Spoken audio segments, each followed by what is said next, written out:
Welcome to The Explainer. Today we're tackling a pretty provocative book. It's called Man Disconnected by Philip Zimbardo, and it makes the case that there's this kind of silent crisis happening with young men all over the world. So, right out of the gate, the book makes this huge, pretty alarming claim.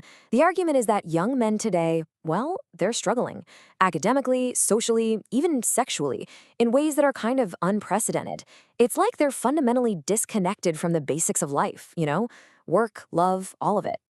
And if that author's name, Philip Zimbardo, rings a bell, it should. He's the psychologist behind that infamous Stanford prison experiment. Now, he and his co-writer, Nikita Colombe, are looking at something totally different.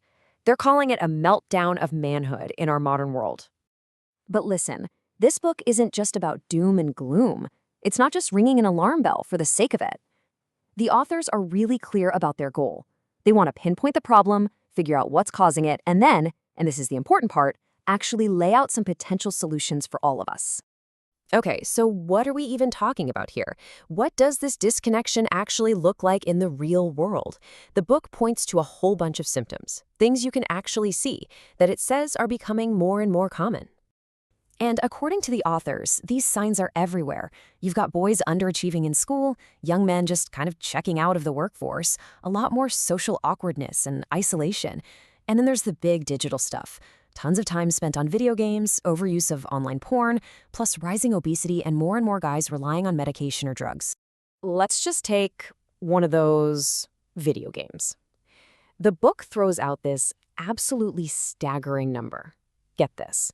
By the time the average young guy turns 21, he'll have spent 10,000 hours playing video games. To put that in perspective, that's about how long it takes to get a college degree. Wow. And look, this isn't just about hobbies or free time. It's having real-world consequences.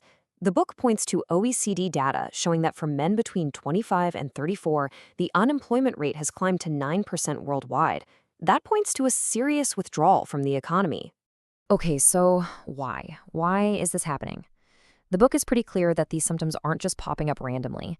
They're part of this really complex, tangled web of causes. The way the authors see it, it's not just one thing. It's more like a perfect storm of a few different things hitting at once.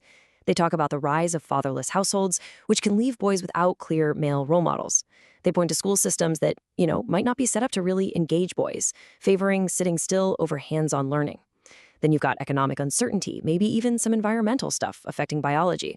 And then the big one, the absolutely massive pull of new technology. And this is where things get really fascinating. The book frames it as a battle, the real world versus the digital world. And honestly, for a lot of guys, the digital world is just offering a way better deal. Think about it. Real life, it's tough. It's full of delayed gratification, social risks, rejection. It takes a ton of effort for maybe a reward down the line. But the digital world, it's instant gratification, total control, clear rules, clear rewards. It's just easier. So what does all this lead to? The book calls it excitement addiction.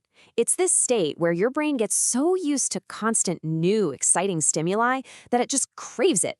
It's not even about running away from pain, like with some addictions. It's all about chasing pleasure and avoiding boredom at all costs.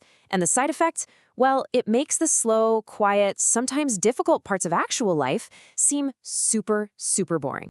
Okay, so I know this all sounds pretty bleak, but the book's main message is actually one of hope. Zimbardo and Coulombe are convinced this isn't a lost cause. They believe this trend is totally reversible. But, and it's a big but, turning it around is going to take a huge, coordinated effort from everyone. And here's the crucial part. They argue that we can't just put all the responsibility on young men themselves. Pointing fingers and blaming them just isn't gonna work. The solution has to be way bigger. It has to come from all corners of society.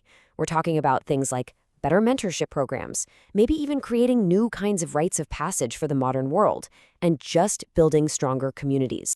This chart really drives that point home, right? It's a shared responsibility. We're talking about governments, schools, parents, the media, men themselves, and women. Everybody has a role to play. Maybe governments create policies that help, or schools change up the curriculum to be more engaging for boys. For parents, it could be about setting some real boundaries around technology. The point is, everyone has to be pulling in the same direction. When you boil it all down, the solution is really about one word: reconnection. It's about helping men reconnect with themselves and the world around them. It's about figuring out what healthy manhood even looks like today, moving past old stereotypes. And what did the men they surveyed for the book say? They felt most like a man when they were being honest, making confident decisions, and chasing their dreams. It's about getting back to that. So, all this really leaves us with one big, challenging question. How do we build a world where real life is actually more rewarding than any screen? It's not about throwing out our tech or saying video games are evil. Not at all. It's about finding a balance. It's a call to action, really. A challenge to all of us to think about how we can make the real world, with all its challenges, its complexities, its real relationships and real achievements, how we make that the most compelling game there is.